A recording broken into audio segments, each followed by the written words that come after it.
welcome back to my YouTube channel. Magandang araw po sa lahat. Sa amanda ko kayo ng mundo, naroroon ngayon. At ito nga guys, no, panibagong reaction tayo mga kalingap. Ngayong araw ay grabe guys. Mabilis ang panahon, mabilis ang araw, mabilis ang oras. Ayan, September na. Bare months na mga kalingap at sana ay magmahalan na tayo, no? Nasa puso natin dapat ang pagmamahalan mga kalingap. At wag nang puro pambabas ang ginagawa nyo. Sana magbago na kayo kasi magpapasko na. Magpapasko na mga kalingap. At ito nga guys, no, panibagong reaction tayo dito kay Kalingap D, ang kasama ni Kalingap Jomar sa apartment. At dito nga guys, no, maraming humanga po sa kanya. At may sinabi nga po siya dito. So bago natin simulan ang ating reaction dito mga kalingap sa kanyang live, syempre magsa-shoutout muna tayo sa ating founder Kuya Bal Santos Matubang, Ate Edna Vlogs at Kalingap Rab, at sa lahat po ng mga nasa landing pad, ambassador, deputy at mga kalingap scouters. Ganon din po sa mga OFW, yung mga nandyan din po sa Pilipinas. Miga love shoutout po sa inyong lahat. At syempre sa mga kasamahan ko pong reactor, ayan, sa Team Bios, Karipa, Team Strikers, Team Watchers, at ganoon din po sa mga sponsor na walang sawang sumusuporta po sa buong Team Kalingap, mga charity vlogger, lahat-lahat na po ng mga sumusuporta po sa aking maliit na YouTube channel at sa buong Team Kalingap. Miga love shout out sa inyong lahat. At ito nga guys, no, mayroon tayong clip video po dito na pakikinggan, no, sa live ni Kalingap D, ang nag-iisang mahal-mahalan ni Rose Ann. Charot. Joke lang po mga kalingap. At ayan, no, na sa in short, no, bagay sila ni Rose Ann, no. Gustong-gusto ko rin itong dalawa na to na mag-love team sana, pero tigil muna si Kalingap Rab sa pag-create niya ng love team kasi nagiging toxic po ang ibang mga supporters. Kaya ayan, no, hanggang ano na lang po tayo, hanggang kilig na lang sa Rose D, no. At kung nakikita man natin sila sa mga vlog kay Rose Ann, ayan, pakikiligin na lang po tayo ng dalawa kasi alam naman natin na talagang bagay sila at parang magkahawig sila ni Kalingap D, no, mga kalingap. So ayan mga kalingap, panoorin muna natin itong sinabi ni Kalingap D dito sa kanyang live. Please stop tanong-tanong. May nag-comment. Tama po, tama. Kasi po daw magkasama kami ni Joms dito sa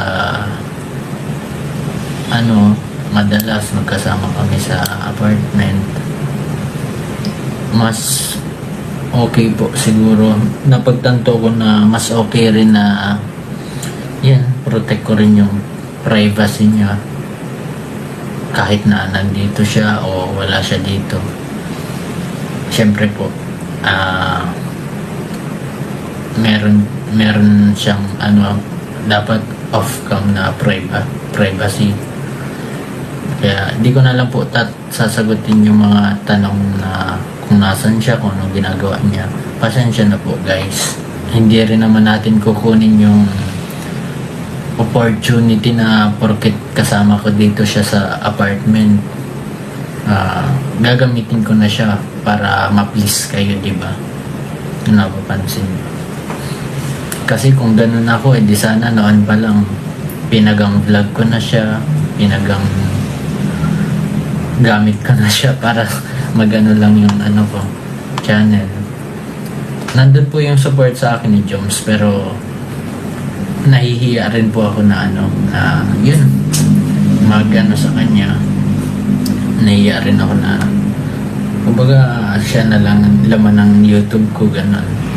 Siya na lang pinag-uusapan. Siyempre guys, respeto na lang rin po natin yung privacy ni Joms.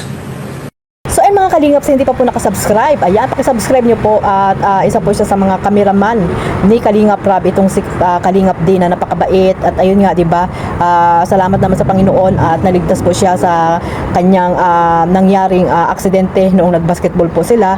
At maraming salamat po sa mga sponsor na tumulong po dito kay Kalingap D, no, sa po sa kanyang bill po sa hospital. At ayun nga po, no, okay na po si Kalingap D ngayon at yung kanyang ilong naman ay okay na. Kaya mag-iingat na lang, no, sa susunod. Siguro ayaw na niyan nadala na maglaro ng basketball itong si Kalingap D. At ito nga guys, no, sa hindi pa po nakakaalam, ay si Kalingap D ay isa sa mga kaibigan ni Kalingap Jomar at kasama niya po ito sa apartment. At ayun nga, nag-live nga nung nakaraang gabi itong si Kalingap D.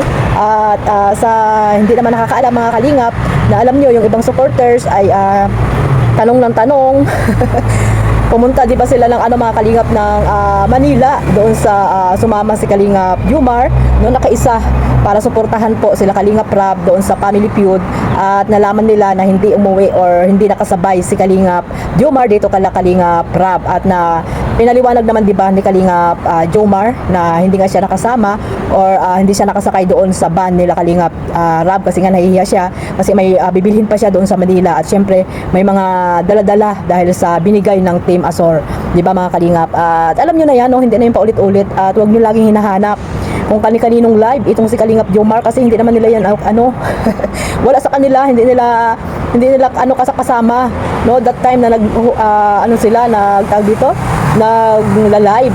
At ayun nga, di ba sabi ni Kalingap D, hindi niya tawag dito sasagutin ang mga tanong nyo kasi nga kung siya nga mismo, di ba, nagkaroon siya ng respeto dito kay Kalingap Jomar, hindi niya binubulong kung saan man pumunta dahil alam natin na may alam si Kalingap D, alam nga namang hindi yan magsabi doon si Kalingap Jomar, di ba, na ganito, bro, dito muna ako, hindi mo na ako makaka-uwi dito ngayon. O, siyempre may alam yan si Kalingap D. Kaso nga lang, di ba, sa katatanong nyo, hindi niya nasagot kasi nga, nakita nyo naman ang sabi niya dyan, no? May respeto siya dito kay Kalingap Jomar. At dito po ang maganda, mga Kalingap, kay Kalingap D. Alam nyo kung ano? Isa siya sa mga totoong kaibigan at hindi manggagamit or hindi siya mapagsamantala dito kay Kalingap Jomar na alam natin kapag binidyo ito, kapag binulong ito, ay napakarami ng mga supporters na manonood sa kanya.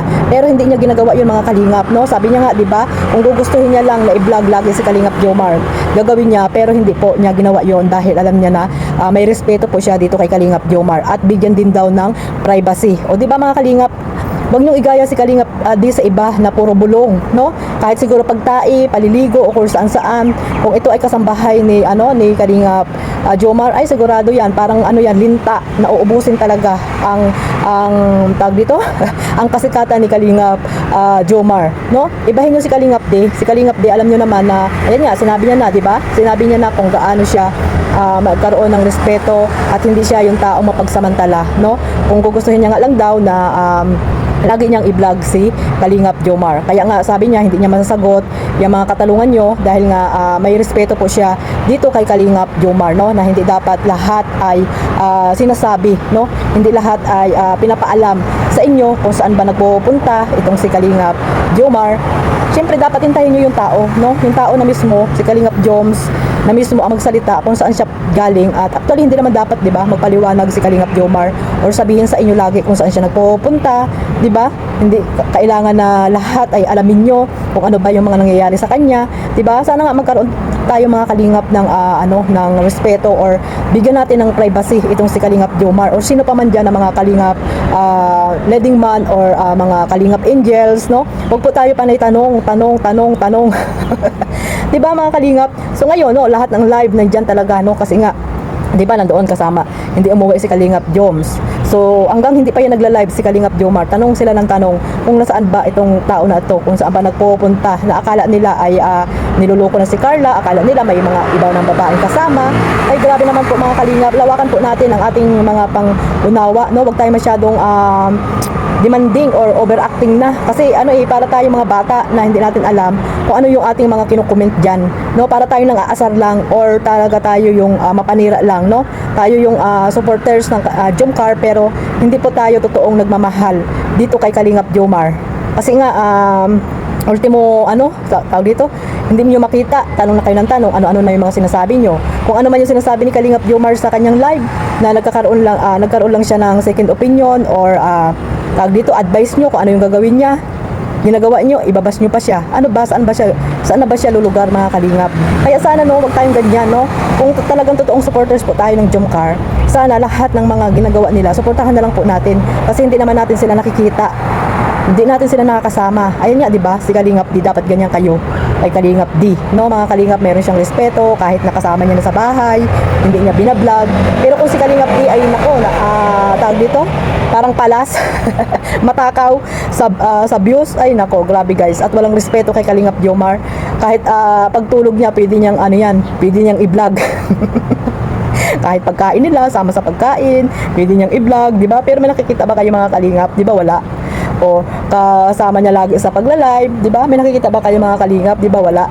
at wala siyang mga bulong-bulong na alam natin na maraming alam itong si Kalingap D. Sana po wag tayong ganyan, no? Nakita nyo naman na hindi siya magsasalita nga kasi nga ay tawag dito, may respeto siya kay Kalingap Jomar. So wag na po kayo magtanong pag nag-live po si Kalingap D, no? Wag niyo pong gayahin sa iba si Kalingap D na ultimo pagtae or kung ano-ano yung mga ginagawa nila ay ibubulong nila na minsan ay wala namang katotohanan yung bulong, di ba? So ayan mga Kalingap, no, sana ay suportahan lang po natin itong si Jomar, no? At i-marathon yung kanyang mga vlogs. Wag po tayo doon nakapokus sa mga issue na wala namang kabuluhan, no? Mga issue na hindi naman totoo na binabato dito kay Kalingap Jomar. Sana suportahan niyo po sa kanyang pag-charity at syempre ang kanyang agum si Carla Bells, no?